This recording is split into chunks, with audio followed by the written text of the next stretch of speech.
Hello and welcome to another Writerly Witterings with me, Michael Jex, the tea drinking author, with a cup of lovely English breakfast tea. Cheers. Now today, is it a day of sad stories, I think. I've got a couple of pens to show you here.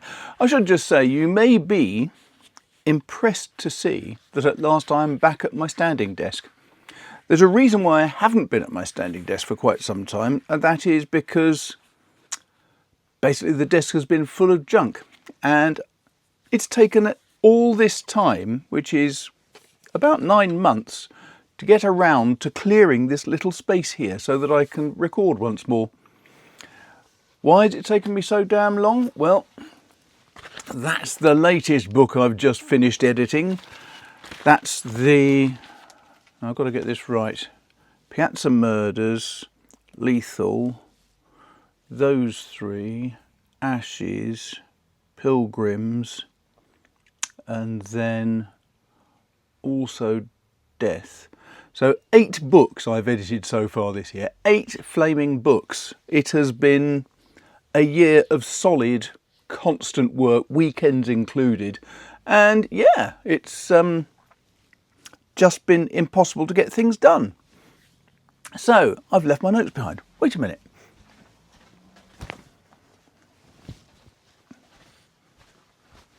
And I'm back with my notebook. And that way I can check what I was going to say. Yes. Yes, so I've been kept ridiculously busy.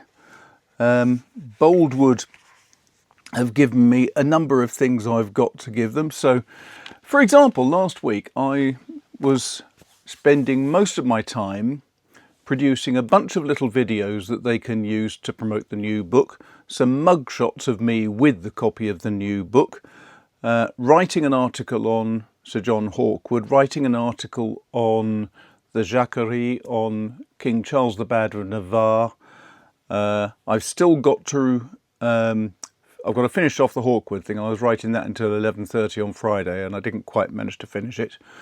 And there's a couple of other things I've got to do for them too, such as I just noticed, I've got to do an update on how many people I've killed in my books. Bit of a finger in the wind job, but yes, I definitely seem to have killed quite a few people.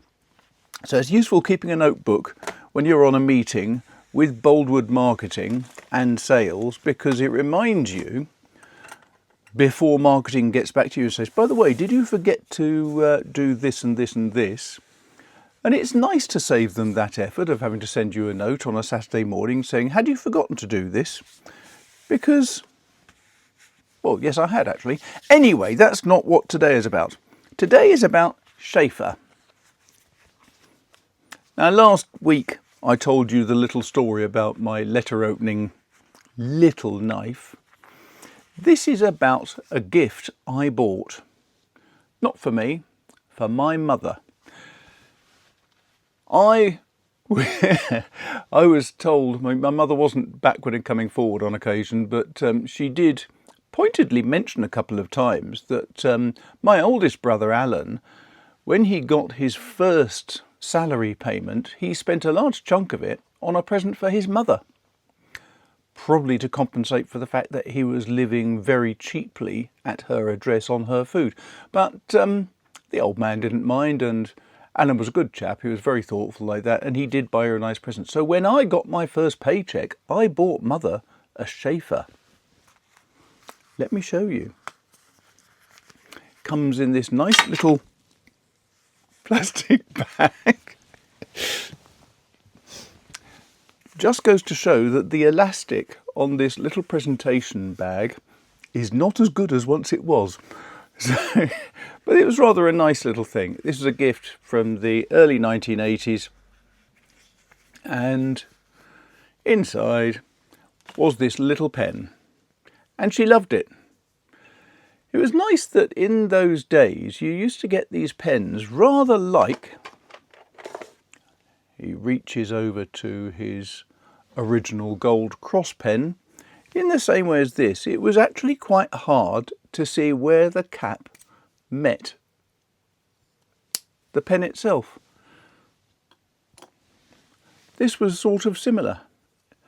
This is no longer quite as well fitting, but it's the same sort of idea where you push it together, and it had these little golden facets in it. So as you can see, it looks elegant. I did like with Sheaffer always that they had these clips that they were individually sprung, and that made them effective and useful to carry around. And my mother loved this pen, she adored it. It served her well for many, many years. But the trouble is, it failed. I don't know how long ago it failed, but you can see here, possibly, that the nib is very loose and wobbly. So something has happened internally. So the nib comes in and out. And I've no idea what on earth is wrong and how it could possibly be mended. So maybe I need to find a Sheaffer mender to have a look at that. And that is a lovely pen. I've always been quite pleased at the fact that it was a gift that she really loved. There was another pen that my father had that was rather like this, which is another Sheaffer, but a Sheaffer snorkel. Now, I've mentioned this in the past.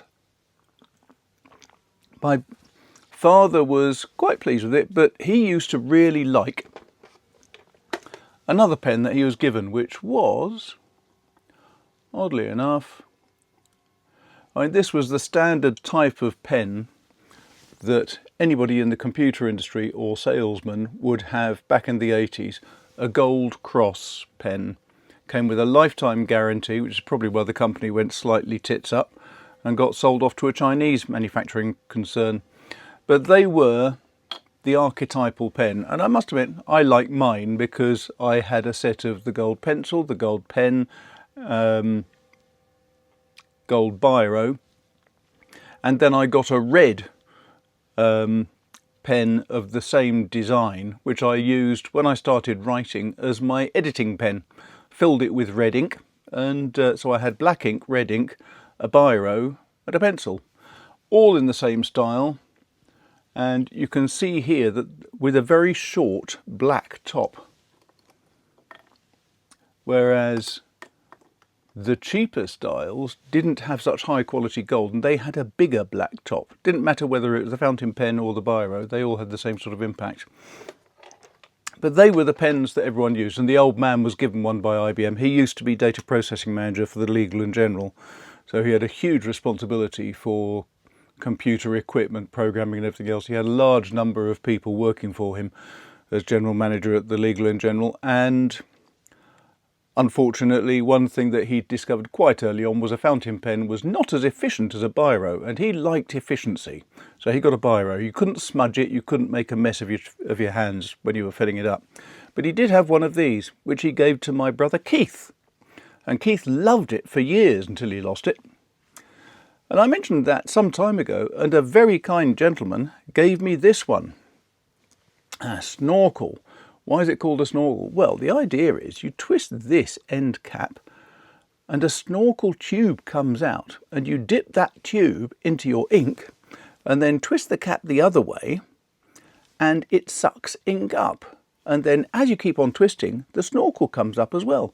So you've got this pen which you can fill without getting ink all over the section and your fingers, which is superb. Not only that, when you put most pens, here's my Conway Stewart, Indiana Jones, you dunk your ink, your nib into the ink, and until the ink gets to about a ½ inch, it's fine. But when you get to the very bottom and you've only got a ¼ of an inch of ink left, it won't suck up any ink because it's not filling the feed tube. That makes sense? Take it from me anyway, it won't work. With this, you could suck up every last minute quantity. It was superb. And I used this quite extensively. It was given to me by a chap who heard my story and said, oh, I mend these things, I can send you one. Sadly, whoever you were, I've lost your email address and everything. And sadly, as you can see, it no longer functions. I can twist it as much as I like, end barrel, and it goes all the way there. So you twist it and then you pull it out and push it back in, and somehow that creates a suction inside and sucks up all your ink. But I cannot get that snorkel tube to go back in. I've no idea what's happened to it. So I've got to find a similar Sheaffer expert over here who can take this apart and mend it for me, or look up on YouTube for instructions on how to do it. So those are two of my Sheaffers.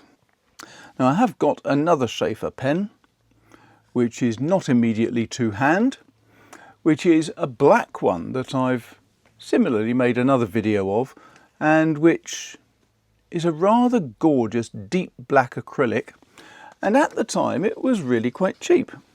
And I bought that, and it must have been at about the same time, no, it was actually earlier than when I bought this, because I was using the Sheaffer at school. But what surprised me and impressed me about that was when I looked at it again recently, the clip is absolutely fine still, works superbly. The mechanism seemed all right, and it's one of those where you have a little squeezy spring inside. There's a spring in a shape like that, and inside there is a little rubber or similar sack, and when you squeeze the two sides, it squeezes the sack closed, dunk it in some ink, release it, and it sucks ink into the little rubberized sack. It's a brilliant, simple design. But of course, I bought that in the 1970s when I was at school, and there was no way that was going to work. And it wasn't as expensive as either of these two, so there's no way. And when I tried it, it works fine. There's no leak, there's no problem with it. The nib works superbly still. And it left me rather bemused about how reliable, how well designed some of these pens were back in the day. I still love that little pen. It's a nice pen. It's great fun to use. It would be, of course, a great deal better if it was immediately apparent where I'd put it. But it's somewhere on this desk, and I can't find it right now because I just had a good, quick hunt around for it, and it's not immediately apparent, but never mind. You get the idea. Anyway, I thought that would be interesting just to talk a little bit about these two little pens. This one for great sentimental value because I'd like to get it working again. It's just a lovely little design, and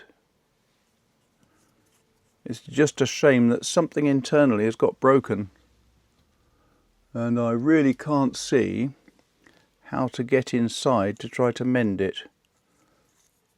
It doesn't want to unscrew.